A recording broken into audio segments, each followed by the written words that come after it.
Hi, everyone, and welcome. Welcome to the Patricia Raskin Positive Living Show, right here on VoiceAmerica.com, America's Voice. We're in our 24th year on Voice America and very proud of this. And all of our podcasts are heard on Lipson, and we have that up for you, and they're also on Apple Podcasts and Spotify as well. Today, we're talking about the hallowed ground of Arlington Cemetery. Okay, we don't always think about our incredible veterans and how this is really hallowed ground. And colonels and surgeons and nurses, beside the troops they tried to save, descendants of slaves, who really serve as a lens into how good our country is. My guest is Gary Zelinski. He's retired from the United States Air Force after 22 years of distinguished service. And he wrote this really memoir. And the memoir is called A Walk Among Heroes, Searching for America's Better Angels. And it's stories of men and women laid to rest at Arlington National Cemetery to drive home why America is still so worth believing in. Welcome, Gary. Thank you so much for having me. Yeah, that's really great to have you on. Just want to share a couple more things about National Arlington Cemetery. Spanning 639 acres, Arlington National Cemetery is one of the most popular destinations around our nation's capital. Okay, and it's the final resting place for more than 400,000. Think about that, 400,000 soldiers, Marines, sailors, airmen, guardians, Coast Guardsmen. For Gary B. Zelinski, a United States Air Force veteran, a casual walk among grave sites on a warm spring day became a decades-long journey searching for America's better angels. Each story unique. Each hero is a father, a brother, a sister, or a mother. All right, welcome. Welcome back again, Gary. Um, my first question is, I just want to share this. I want you to comment on it. You talk about beside all of the troops that were tried to be saved, descendants of slaves beside Confederate soldiers and wives and sons and daughters who made the ultimate sacrifice serve as the lens of what is good in our country. Now, I read that before, but explain how that ties in. The slaves, the descendants, the Confederates, how does that tie in to the people who are buried at Arlington National Cemetery? Patricia, for me, Arlington National Cemetery is about everything that this country got right. Hmm. You can get a crash course in American history by visiting 639 acres in the the rolling hills overlooking our nation's capital. And everything from the beginning of our country, there's Confederate soldiers laid to rest. Certainly, Arlington, as a cemetery, grew out of the need to find a resting place for Union soldiers. But even before Arlington was a cemetery, it was a plantation owned by descendants Oh, of owned by descendants of Martha Washington and George Washington. Matter of fact, Arlington House was built as a tribute to George Washington. so And that's where the slavery comes in and the Confederates, that's where all of that comes into play because they lived on that land. absolutely. And when Robert E. Lee, the Confederate general, married into the Custis family, again, descendants of Martha Washington. When Robert E. Lee married into that family, he inherited the land because he, as the male, could inherit land. Women at that time could not own land. So Mm. the land became Robert E. Lee's. And Mm. during this, and so when Robert E. Lee owned the land, he set about fixing the plantation house up, Arlington House, and redoing it and working the plantation. And in so doing, he um, he became the owner of 55 slaves. And over the Mm, course of several years, he sold off those slaves, but he did so in a manner where he divided every single slave to different families. So he divided up wow. all the families. So the Wow. so my first history lesson was in finding out truly who Robert E. Lee was. Uh-huh. And so, Yeah, because he had such an influence on what happened. Patricia, the Civil War um, um, happens, right? Yeah. And and the Union dead are literally piling up. And Mm, a a classmate, somebody a junior to Robert E. Lee at West Point, the quartermaster general of the Union Army, Montgomery Meigs, uh, previous to the Civil War, looked up to Robert E. Lee as an elder statesman, as the quintessential soldier. Yet when Robert E. Lee renounced the Constitution and left the Union, Montgomery Meigs swore that Robert E. Lee would never, ever, ever return to Arlington. So mm, Montgomery Meigs started burying Union dead as close to the plantation house as he could get them. Matter of fact, right outside the Rose Garden of mm. the because um, according to Meigs, Robert E. Lee was a traitor. Interesting.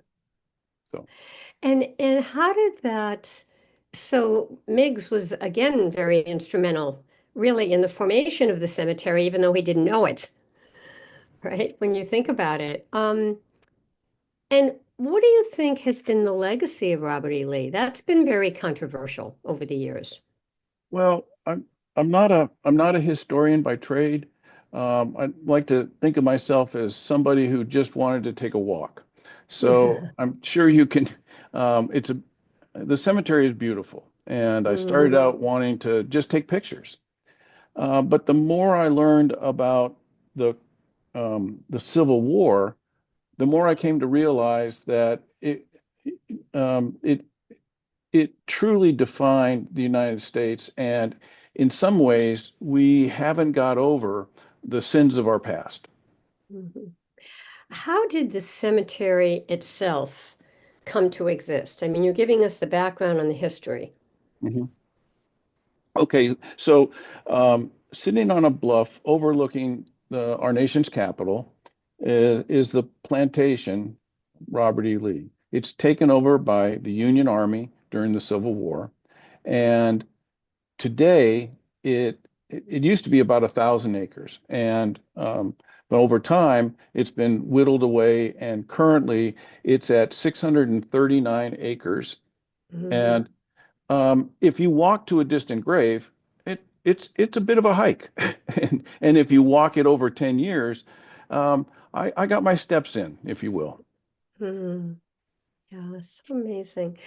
You know, if you ask people, a lot of people today, they'll tell you that we're a country divided.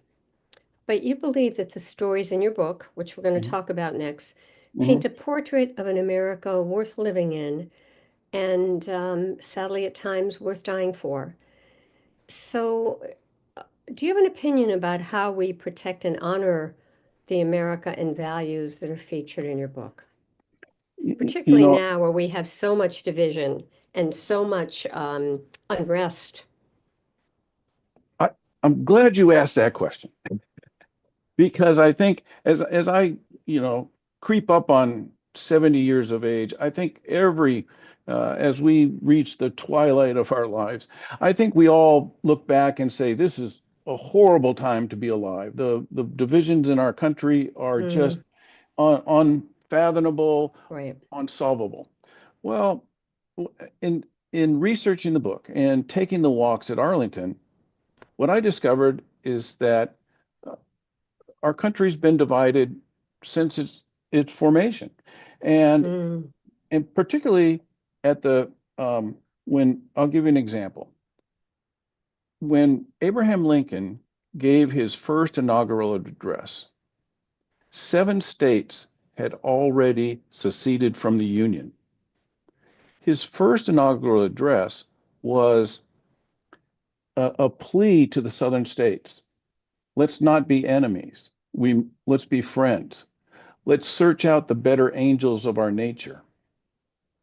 So if we think that today that this country has issues and we're divided against each other, think of Abraham Lincoln. They were certainly Mhm. divided for him, and his goal was to preserve the Union. Mm, yeah. And your book is, just about as much about the heroes at Arlington as it is about their families and loved ones. So I mean, you really get to the human part of this. Who are those people at the cemetery, and what did they stand for, and what did they live for? So we're going to go into the stories after the break. But tell us how people can find out more about you, about the history, about your book. My book, A Walk Among Heroes, was a 10-year journey for me of walks at Arlington National Cemetery. And what I wanted to achieve in the book was a conversation like you and I are having right now, where we would walk to a distant grave. And I wanted the chapters to be about as long as it took to take that walk. And I didn't want to write a 750-page dissertation like the book about Hamilton by Ron Chernow. I wanted it to be a simple conversation. And along that walk, what my goal truly was have you look to the left and look at that grave and see the backside of the grave and notice wife of or husband of, Mm, because I wanted the book to relate to who is that? Who was that hero? Who was their spouse? What was that military family like? And that was mhm. the goal of the book. And that's what we're going to talk about in the next segments. Um, we're going to share some stories. Gary will share stories about these heroes. He'll bring them back to life for us. And it's a wonderful time actually to do this, Gary, and to remind all of us that this is not the only time that we've had unrest, that, we've had it since the beginning, and that to look at the people behind it and their purpose and their drive and their passion in this country and in life in general. So when we come back, we'll hear some more stories from Gary, or we will hear the stories, some of the stories in the book, not all of them, but he'll pick out some. We'll talk about those and why they're important. So my guest today is Gary Zelinski, okay? And his book is A Walk Among Heroes, Searching for America's Better Angels, okay? And what he's doing is shedding light on how this hallowed ground and those buried there, right, really talks about the heroes and what they've done for our country and what is good in our country. You're listening to the Patricia Raskin Positive Living Show. Stay tuned. We'll be right back.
Hi, everyone. We're back. You're listening to the Patricia Raskin Positive Living Show. We're talking about heroes, and we're talking about heroes that have been laid to rest at Arlington National Cemetery. Big heroes, and not just about them, but about the past of the hallowed ground there and who lived there 100, 200 years ago. So, my guest is Gary Zelinski, and his book is Walk Among Heroes Searching for America's Better Angels, and really sheds light on this hallowed ground and who's buried there. So, welcome back, Gary.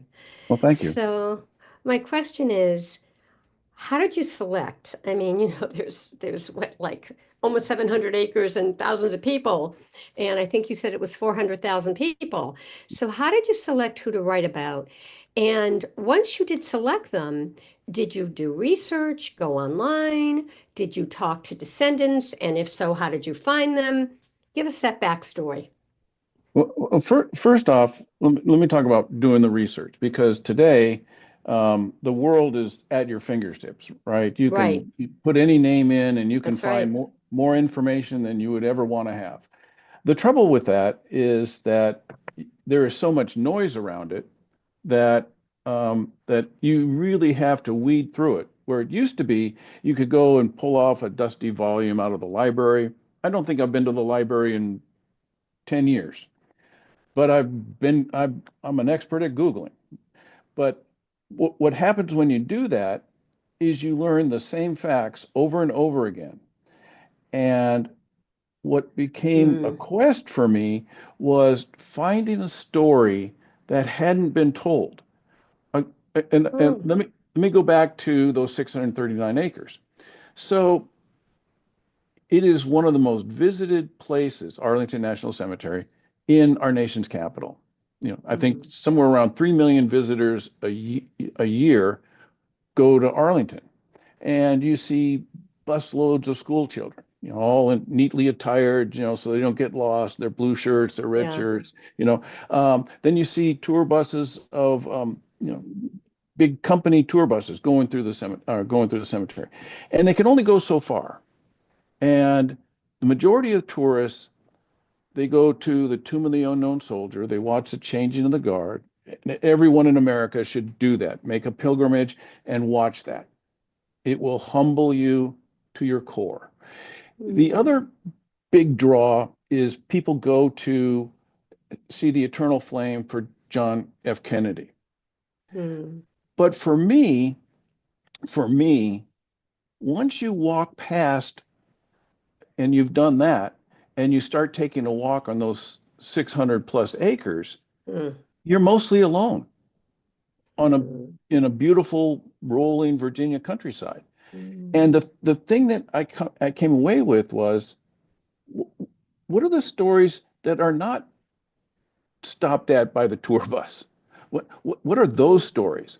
And Mm, and Patricia, I've got one that will kind of illustrate kind of how I did the research and what became important to me. sure, go ahead.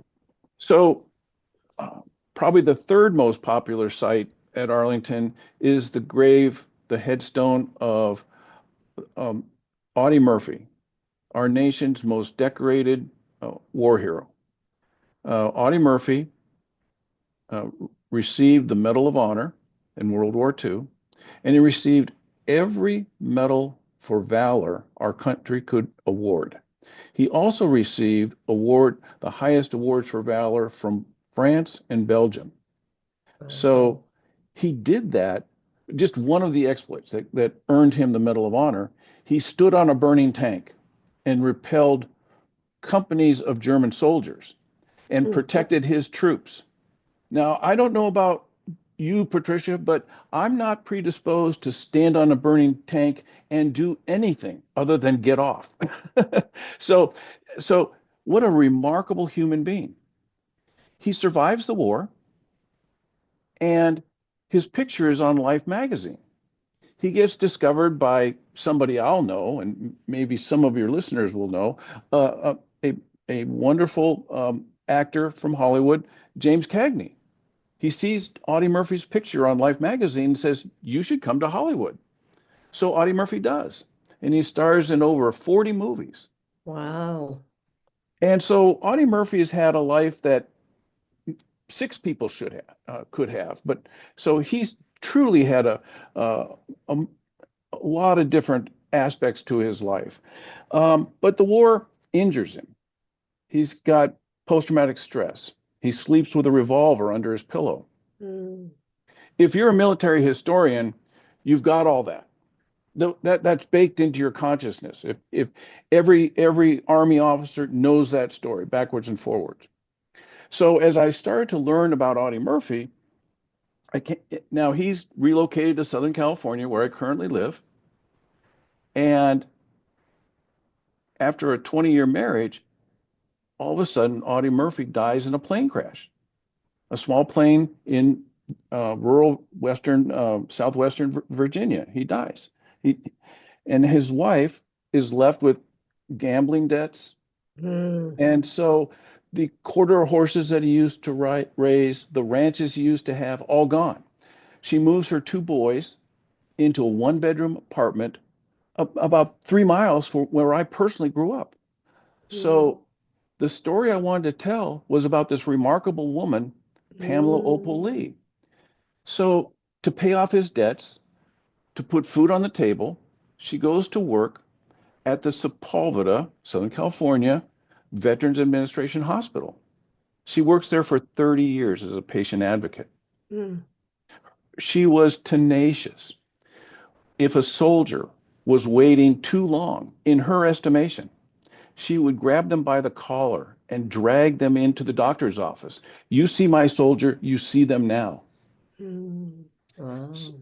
So, just one other aspect of her life that was so extraordinary. In big bureaucracies, often they get it wrong. They wanted to downsize and do away with her position. Hundreds of people lined the entrance to the hospital. Not our Pamela. Not our Pamela. Mm, The VA changed its mind. They didn't let her go. mm, So she's now buried in Southern California at Forest Lawn. So on Memorial Day, I can't always make it back to Arlington, but I can make it to the grave of Pamela Opal Lee. mm. Where is she buried? She's buried at Forest Lawn Cemetery, um, and it principally noted for celebrities out here, Bob Hope, James Cagney, Clark Gable, the people I grew up with, idolizing from the movie industry are all Mm, buried there. But she's just buried in a normal grave. Um, wow. and my story was just about going to pay tribute or honor to her sacrifice that she made for our country. Wow. So, Wow. That's amazing. And as you said, it's a story that wouldn't have been told because we're so focused on him. mhm, right. And Yeah. I could go on and on because it was that, but that's kind of the stories I was looking for, stories that don't often get told, that are right around the military hero, because Patricia, we have there's a saying in the military that people live by, and that is nobody serves alone. Mhm. You cannot possibly, no matter what job you have, whether you're in combat or you're a cook, nobody serves alone, because a military career is unlike anything else in the civilian world, bar none, in terms of the Mhm. sacrifices that Mhm. the family members, to include the children, make. So I wanted part of my book at least to honor the military family. I'm wondering, Gary, it's a kind of a rhetorical question. When you think about your career in the military, if you hadn't served in the military, if you had been a civilian your whole life, do you think this book would have happened? I don't think I would have happened, Patricia. I just Interesting. I don't know who I would be. There's the most defining piece of point in my life is very early on. I met the person of my dreams, and we got married. And the first thing we did was we left our childhood home and because I had enlisted when I was 17. Wow. And I think certainly my wife, my darling bride Lillian, has defined my life, but our service together has shaped who I would like to believe we became. Interesting. Yeah. Which probably is what drew you to that story of Addie's wife, because they Yes, were partners. they were. Um, the other thing I tried to do, Patricia, is again telling stories that are not well known. For example, um, my first military assignment, our first military assignment, we left the urbanite world of Southern California, and my wife and I found ourselves in rural Arkansas. This is at the right at the end of segregation, Mm. and so I had no idea what civil rights meant. I was just a young kid when I joined the military. And when you find yourself in rural Arkansas, you start living, you start living that different America. Mm. And Yeah. so two of the stories I wanted to tell were an icon from the civil rights movement, Medgar Evers, who's buried at Arlington. All right, we're gonna do that after the break. Okay. And was that person from Arkansas where you were? No, they were from Jackson, Mississippi, which is about 60 miles south. Right, so it was in that same location. Well, yes, but Yeah. So did you find that, and then we'll talk about right after the break, I'd love you to share that story. Um, did you find that wherever you lived, you would find people who were relatives or significant others of, of veterans in the place where you lived, or not necessarily? Was that just coincidence? no, my experience, my wife and I's experience grow in our first, right out of high school, living in the rural South, was stark for me. Mm, But the other stories in the book, for example, had nothing to do with where we lived. I do end the book on a kind of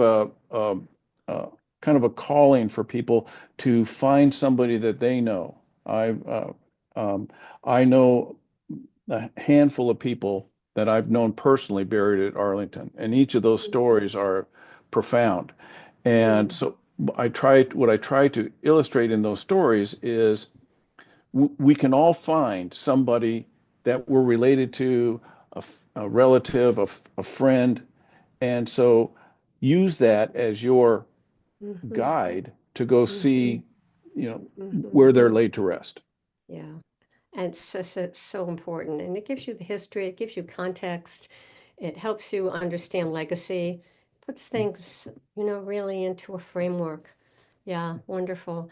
I'll just share that when I wrote my second book, Mhm, Pathfinding, Seven Principles for Positive Living, at that time when my father was alive, mhm, I got stories from him about, his past and his philosophy and his faith and his history from his immigrant parents. And that's all in the book. And now I have that, and I'll have that forever. So it really, really does make a difference when you can document it. You have it, it lives on. All right, we're going to take a break, and when we come back, we're going to talk to Gary Zelinski, whose book is A Walk Among Heroes, Searching for America's Better Angels, and he sheds light on this hallowed ground and those buried there, right? So when we come back, we're going to talk more to Gary and hear another story from his book. You're listening to the Patricia Raskin Positive Living Show right here on voiceamerica.com, America's Voice, and we'll be right back.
Hi, everyone, and we are back. We are back with Gary Zelinski, who was retired from the United States Air Force after 22 years of distinguished service. And his book is A Walk Among Heroes, Searching for America's Better Angels. Gary Zelinski sheds light on how this hallowed ground and those buried there really have served as a lens of what is good in our country. Welcome back, Gary. All right, Well, tell thank us you. another story from the hallowed ground of Washington, of Arlington National Cemetery, with 400,000 people buried there. Patricia, when my wife and I um, hit our first duty assignment, if you will, it was in the rural South, and we had come from the big city or the big suburbs, and I had no idea of a wider America. And so we find ourselves in the rural South in the early 1970s. The Vietnam War was wrapping up, and I found myself having the greatest job in the world. I was a photographer, and I got paid to walk around and take pictures. Now, I hitched a ride to work. My wife didn't have a car, and she was trying to piece together what she's going to do with her life. But we grew up fast because when you drive down one side of the street, it's for the white people. When you drive down the other side of the street, it's for for the blacks, and you didn't mingle. There was no cross pollination. Mhm. So I went searching for the grave of a civil rights icon. This is now, fast forward to 2015, Okay. many years in the future. I went searching for the grave of a civil rights icon, Medgar Evers, because he's buried at Arlington. He was a tech sergeant during World War II. He a segregated unit, and his job was to fix the the equipment, the jeeps, the half tracks.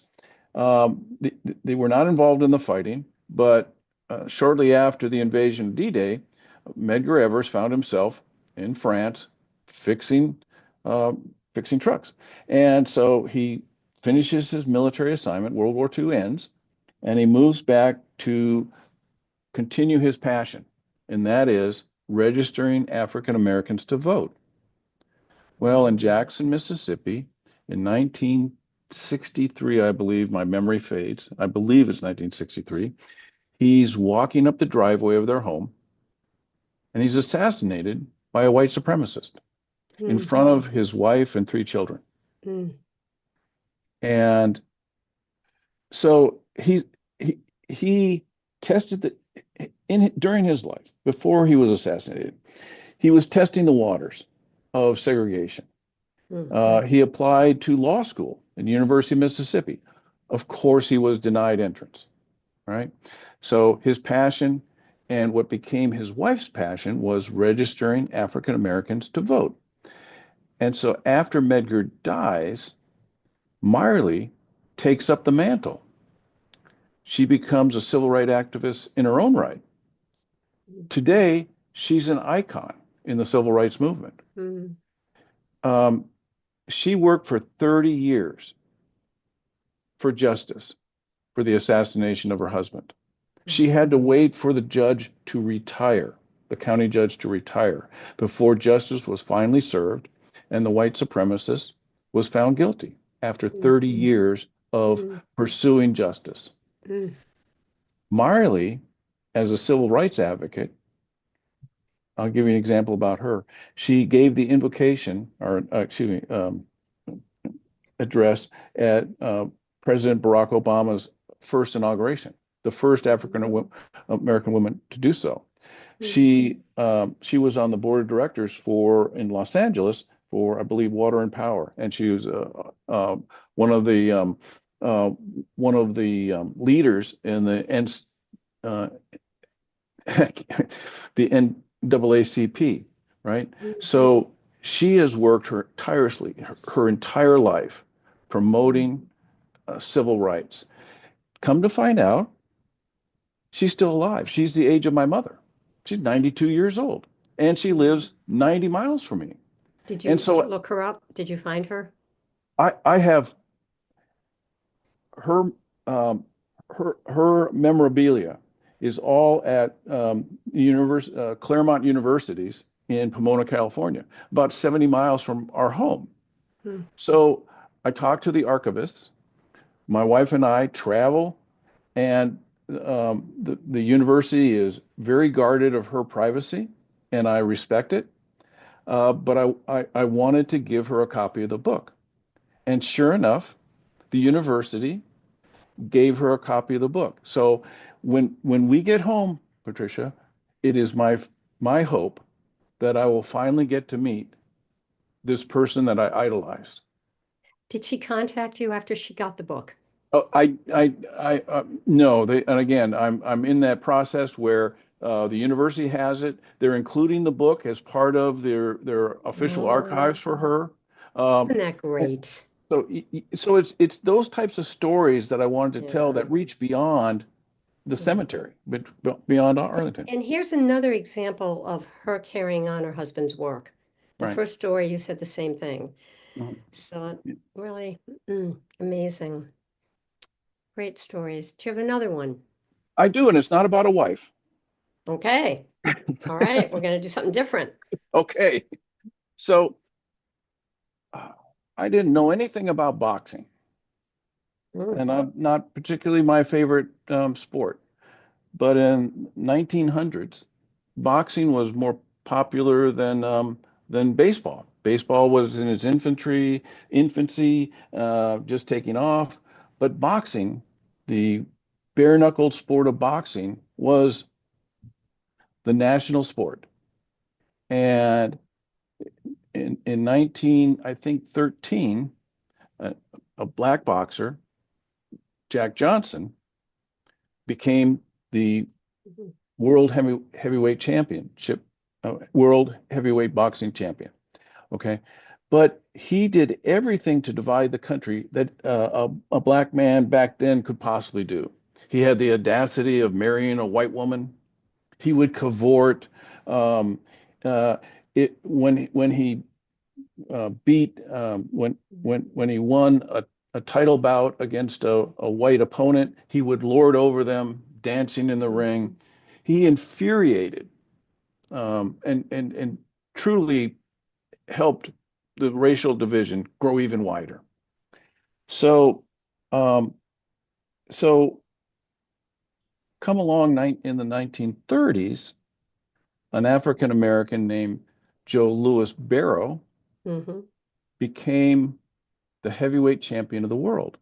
And he lived by four principles. And I'm going to try and recite them from memory. If I want to get three, give me partial credit. First one is don't ever have your picture taken with a white woman. Whoa. Don't lord over an opponent. Mm, Um, live and fight clean. Never mhm, take part in a fixed fight. So mm, he lived by that credo. He um, he absolutely lived by that credo. So when he started winning heavyweight title bouts, he was loved by white Americans, black Americans, every American. Millions of people listened to his uh, title bout against um, a German boxer where he lost the first bout and did not believe he had earned it until a year later he had beat Max Schmeling, the darling of Adolf Hitler, mm, and to the point where Franklin Delano Roosevelt called him and said, "Win one for the good guys." mm. So so Joe Louis is the heavyweight champion of the world. He did not have to enlist, but he said, there's a lot of things wrong. This is a black guy, the heavyweight champion of the world, Mhm. and he says there's a lot of things wrong with America, but Hitler's not going to fix them. So he enlists. He enlisted to help motivate African Americans to enlist in a segregated army and help defeat Hitler. So he's the heavyweight champion of the world. He didn't have to go, yet he enlisted. So the army decides we're going to use that to our advantage. So they had him do exhibition bouts. He gave exhibition bouts to over 2 million soldiers and sailors. Mm. And come to find out, again, he uh, what happened to Joe Barrow or Joe Louis was horrible. He would take his checks to the tune of hundreds of thousands of dollars and endorse them over to the Army and Navy Relief Fund. Mm. But but the Treasury believed that that was income. So Oh Joe no. Louis died penniless, owing back taxes. Mm. So somebody that a radio announcer during World War II befriended Joe Louis, and when that radio announcer became president, Ronald Reagan waived the burial requirements of Arlington. So now Joe Louis, the greatest boxer of all time, is buried at Arlington. Wow. What a story. It, it, What a story. if you're a boxer, you'll know Joe Louis as a boxer. If but when you tie it all together, you learn about what an incredible human being. Mm. Selfless and giving back. Wow. We're going to take a break, and when we come when we come back, I know that we're going to focus on a couple of other stories. One is Civil War contract surgeon Mary E. Walker, the first and only woman recipient of the Medal of Honor. So we'll talk about that one, and we may have time to talk about a couple more. And then at the end, just kind of wrapping up with what this project has meant to you, how Okay. it's affected you, Okay. and really your mission for writing this, certainly to inspire us all. All right, you're listening to the Patricia Raskin Positive Living Show, and we'll be right back. And we will be right back with Gary B. Zelinski, author of A Walk Among Heroes. Right? Stay tuned, folks. We'll be right back.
Hi, everyone. Hi, everyone. We are back. You are listening to the Patricia Raskin Positive Living Show. My guest is Gary Zelinski, and his book is A Walk Among Heroes, Searching for America's Better Angels. Gary Zelinski is retired from the United States Air Force after 22 years of distinguished service, and he has found these amazing stories.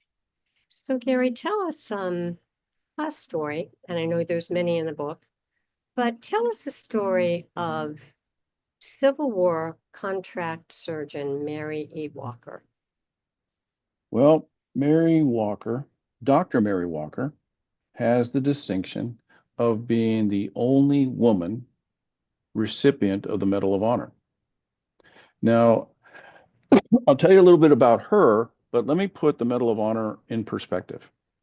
It is our highest award for valor, and there's 3,500 for 3,550 Medal of Honors that have been awarded um, over the course of since the Civil War. 40% of those 3,500 were awarded during the Civil War. Mm. And so um, the military decide when they created the medal, they wanted to recognize valor on the battlefield, and valor was pretty common in the Civil War.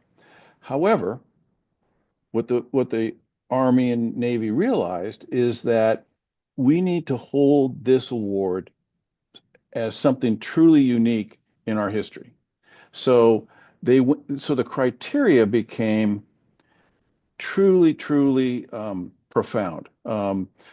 Direct uh, endangerment of your life, saving your fellow comrades, eliminating scores of the enemy. It truly was the highest award for exceptional for valor, and majority of people don't survive what they're awarded the medal for. So again, I'm going to get back to Mary, a very special person, but the true special nature of the Medal of Honor is profound. So one of the things I did, Patricia, with my book, this is long before it got published, was I sent the manuscript to the Congressional Medal of Honor Society.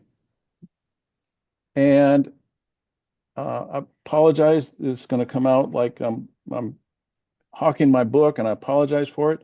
But I'm to this day, I am just so in awe. Not only did they write a nice endorsement for my book, they captured the essence of my book. And then the Medal of Honor recipient who endorsed my book asked me a simple question. Would I mind providing a copy to every living Medal of Honor recipient? Wow. Wow, Gary. And so at this point it goes, okay, I Isn't I that thought about wonderful? it. Yeah. So 61 Medal of Honor recipients are alive today, Hmm. and each of their stories are incredible. Hmm. And yes, they are heroes. Some of them stood on burning tanks. Some of them did remarkable things in the Hmm. preservation of our freedom. So that now brings me back to this lone woman, Dr. Mary Walker. She graduates as the second female to graduate from medical school in someplace in upstate New York. I can't remember the city or the town. Um, her father is pretty progressive and wants her to become a teacher, just like all women should do if they need to have a job. Hmm. She says, "No, I think I'll go to medical school." Hmm. So she does. Well, because she's a woman, she cannot be commissioned into the army. So she's a contract surgeon. She ends up being captured. She's a prisoner of war. Wow. When you read her story, what becomes fascinating is now she's a hero in her own right. Absolutely. Deserves the Medal of Honor. She had the audacity, and she got crosswise with women's suffrage because she had the audacity of wearing pants. Wow. Now, back then, that's a big deal. So Mary Hmm. Walker, the only recipient of the Medal of Honor, female recipient. during the Civil War. Yes, ma'am. Wow. Amazing. Isn't that amazing that you were able that you sent the books out to everyone? All right, we could go on and on, Gary, but what's your message to our listeners? What do you want them to get from this wonderful book? I believe Arlington National Cemetery is a window into a better America. And yes, it's a cemetery. What I'd really like people to take away is that Arlington reaches every small town, literally every small town, every city in this nation. And you can find somebody, maybe not a relative, but a close friend, a friend of a friend, and use that as your path to our most sacred and hallowed ground. Mhm. Thank you so much. And people can find your book online, Amazon? On Amazon, Barnes and Noble, and, and all those things where books are sold, places. Yeah, Yes, yeah. Thank you for the amazing work that you've done to thank uncover you. these inspirational stories. You know, that brings to life history, but also brings to life what can we do? How can we make a difference? Through the odds. All Thank you. right. Thank you so much for having me. Welcome. All right, stay on the line for a minute. Yeah. All right, everyone, this wraps up this edition of the Patricia Raskin Positive Living Show. You can find me, Patricia, at patriciaraskin.com. If you'd like to get a copy of my newsletter, I send it out every month with all of these wonderful guests like Gary, so you see that ahead of time. If you are interested in getting your positive message out, I've interviewed over 5,000 people in my career, and I can help you create your own podcast show with title and just like writing your book. I can help you create the podcast. So contact me, Patricia at patriciaraskin.com. Remember, stay healthy, stay happy, get the support you need, and know you can make your dreams come true.